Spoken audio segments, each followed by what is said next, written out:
Welcome back. My name is Joe Young, and we're here on the living room.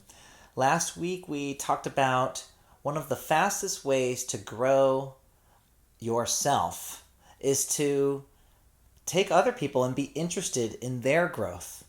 In fact, I think that's a vital part of being an elevated, maturing human being, is to take interest in growing other people. And it's really the essence of love is to be interested in not just coexisting with one another, but to really see the best in each other and to help bring out the best in each other. So today I wanted to talk a little bit more about growing others.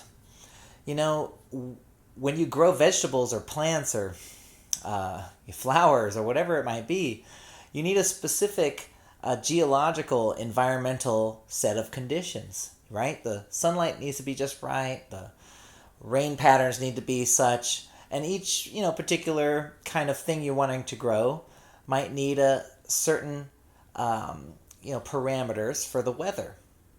Well, just like that, for our spiritual growth, we need certain conditions in place. We need a certain kind of sunshine. We need a certain kind of protection, certain kind of warmth.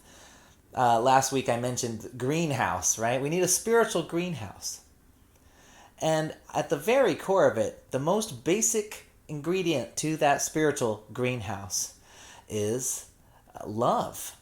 If you think about our spiritual growth, as children, we were originally designed to just naturally grow in body and in spirit under the roof, under the protection of the environment of love from our mother and father. If you think about it, that was the original design. We are meant to grow spiritually when we receive love from our mother and father, and also siblings and friends and neighbors and such. Well, unfortunately, it's not a perfect world, and, we don't always get all those ingredients shown down on us all the time perfectly, but we can go to God for those ingredients now. God's love is actually both completely masculine and completely feminine. There's two counterparts, and the message today I just want to touch briefly on, if you want to grow others, we need to shine God's love through to that person, and God's love has these two sides. The masculine, kind of represented by the masculine, which is, you can do better, I believe in you, go for it. Constructive criticism, don't do those things so much, do these more, you can do better. But there's also the nurturing side, the compassion side, or the motherly side, if you will. I will always be here for you. No matter what you go through, I will never let go of your hand. The side of infinite compassion. The ideal that I want us to be aware of and striving for is to give that kind of love to everyone we meet where both sides are represented. And all too often we kind of forget one side or the other.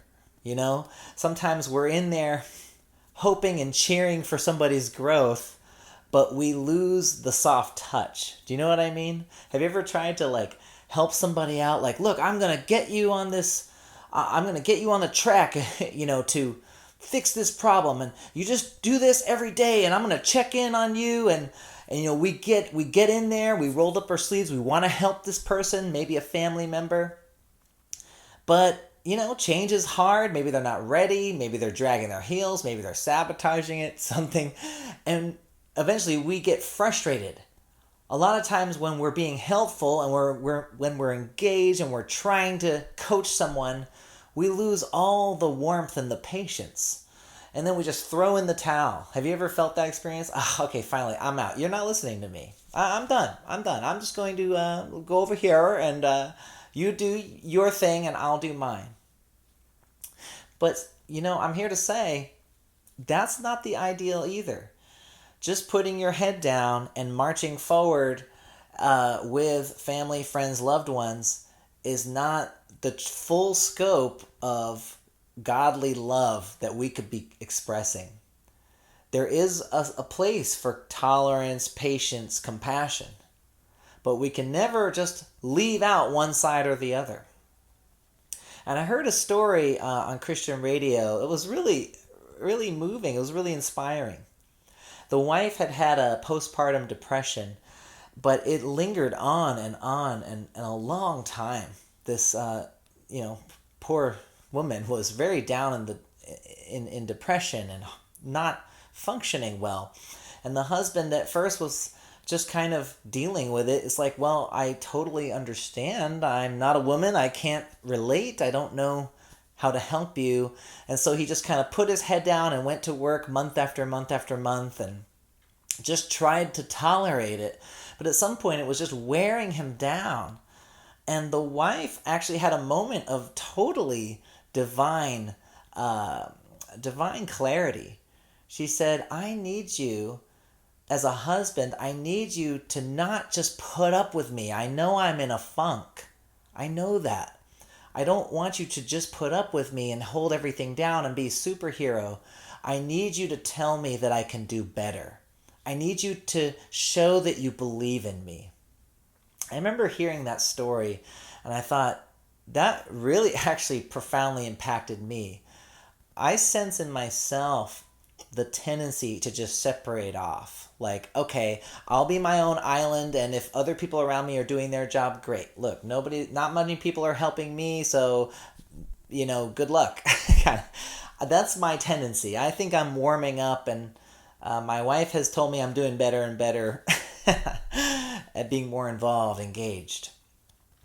We can't just detach and let people do their thing and say that that's true love. The truest love is re-engaging, hoping for improvement, expecting the other person to be better because we believe in them. We see this greatness and this wonderful quality in them. We want to bring it out.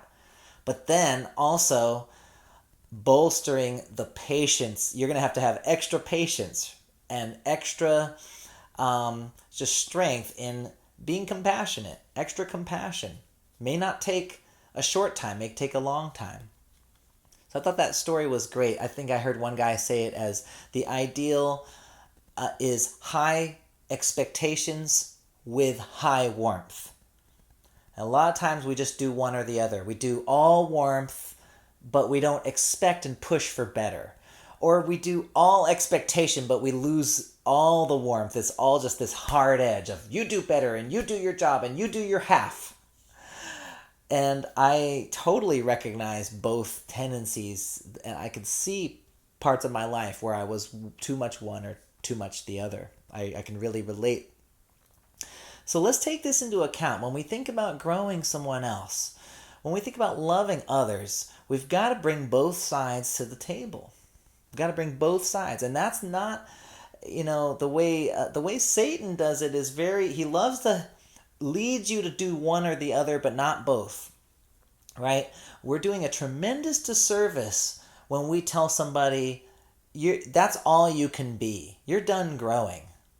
You're done, I'm just cheering. You're great the way you are.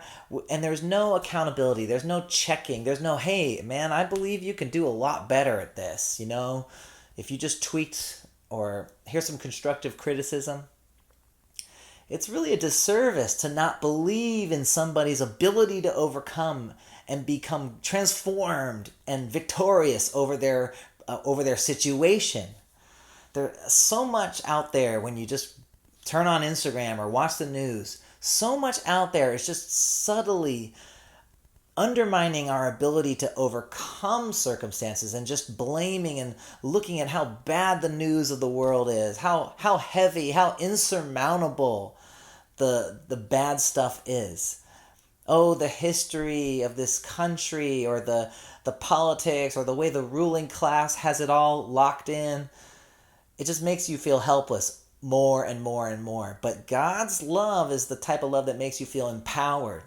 I can become victorious. I can become true to God's standards regardless of the circumstances. Another thing, what I'm noticing is what I call like the priesthood of today, like the Instagram priesthood. It's like we're getting our moral compass from people like Robert De Niro or Ariana Grande or something. And they go up there and they talk about what's wrong with the world, but I never hear convincing ideas about the solutions.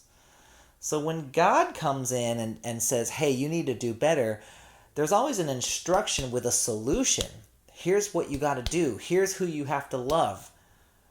And with Satan's type of accusations or judgments, it's all locking you in shame, shame, shame, shame. And that shame just locks you in, and you're labeled, right? You're just labeled this person with this kind of history, and you're locked in and you're in shame, and there's no clear encouragement or path to do better.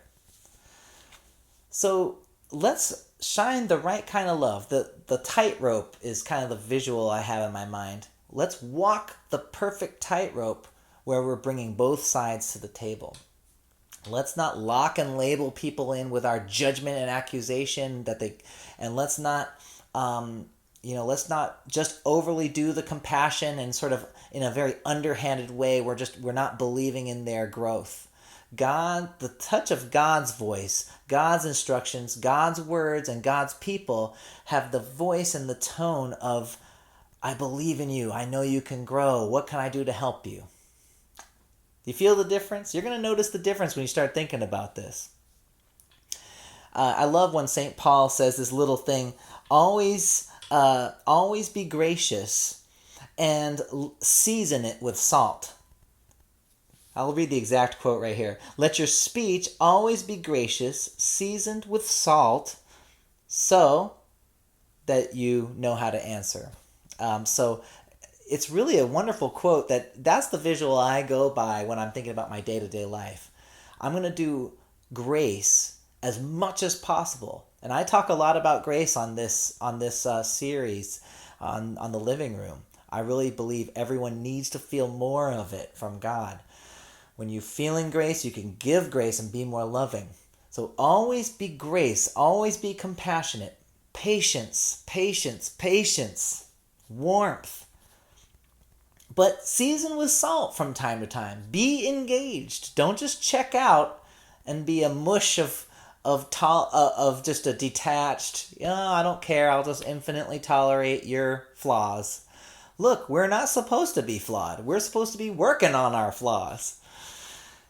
And, even more poignant imagery of this is in Jesus. We can see that perfect tightrope being walked. He walked that perfect, true center line, representing both gracefulness, but he was honest and truthful and would judge people.